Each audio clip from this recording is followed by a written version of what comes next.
The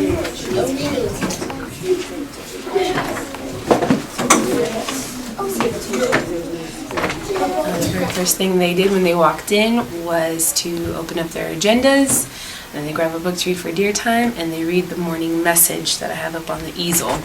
After they read it, they respond to it. So there's a part under the bottom, underneath, where they are able to write down their response, which was about the diphthongs we learned, O-W and O-U, how it makes the ow sound.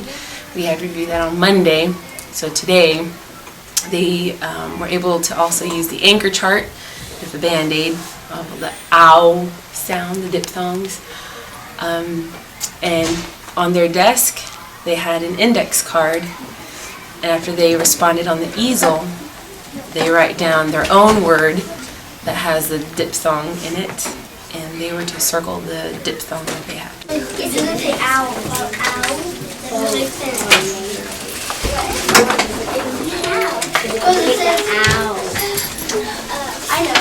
It also helps them to reflect and remember the things that we've talked about and learned about previously, and it also helps to kind of link other subjects together. Sometimes we put in a few math problems as part of their greeting. So when they come in the morning, they have a math problem. Others have the solution. So when they do a greeting, the way they greet each other is they find their solution. So whoever their answer is, they meet up and then they greet each other by saying good morning and their name. And we talked about ways we give eye contact, smile, and say their name.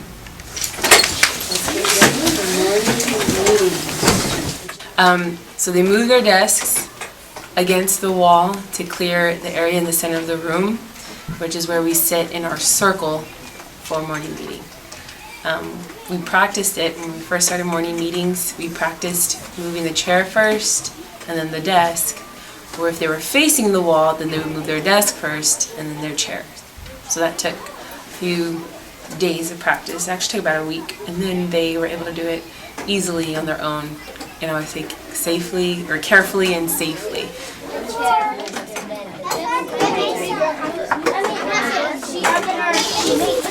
All right, thank you, Janisa, for mixing it up. Appreciate you. Good morning, everyone. Good morning, Miss Montenegro. Oh, we have Ryan missing, so we want to make sure that Ryan hopefully joins us either later today, or if he's better, joins us tomorrow. So you know what we do. Ready? Miss you, Ryan. I hope he joins us soon. But let's take a look here, and we have our morning message. Okay, November 12th, 2014. Good morning.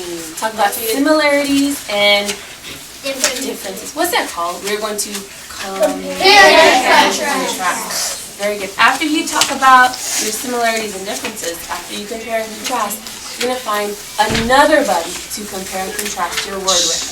See, Andy and Amanda, can you show us how we do it? We have our card, and then what are we going to do? Together, and you said, good morning to one another. That is perfect. And you said each other's name. Beautiful. Okay? All right. So we're going to get started. I'm going to give you about 2 minutes. Find your first buddy. Compare and contrast your words.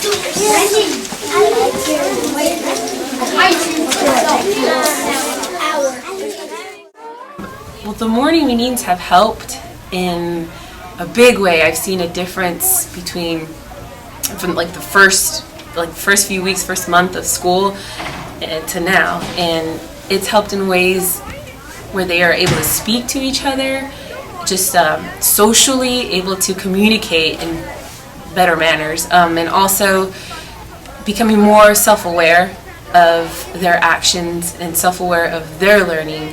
Some of the social emotional learning competencies that we review are just showing positive attitude towards others. So whether that's we show respect in a way of how we speak to each other, using a nice tone, because even though they mean well, the way it comes across can be different. How we speak to each other, how we make sure we aren't leaving anyone out. If we see someone who might need help or someone who doesn't have a buddy, then ways we can be inclusive.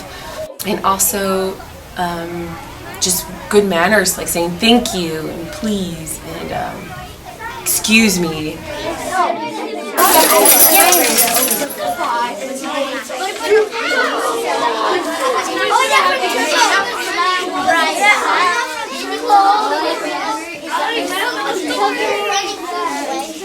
So can you tell me, what was one of the words that you compared and contrasted with?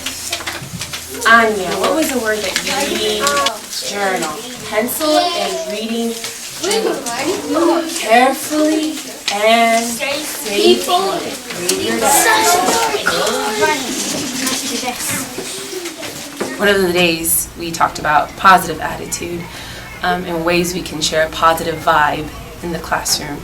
We wrote down examples and we practiced some of them, and at the end of the day, in the morning they were assigned a buddy, and at the end of the day they would share something positive that their buddy had done. So sometimes we end with a closing circle, again depending on time, but in our closing circle we sum up our day. Once in a while sometimes I'll have the morning message kind of help us link to our closing circle, so we'll be able to kind of review what we've discussed in the morning.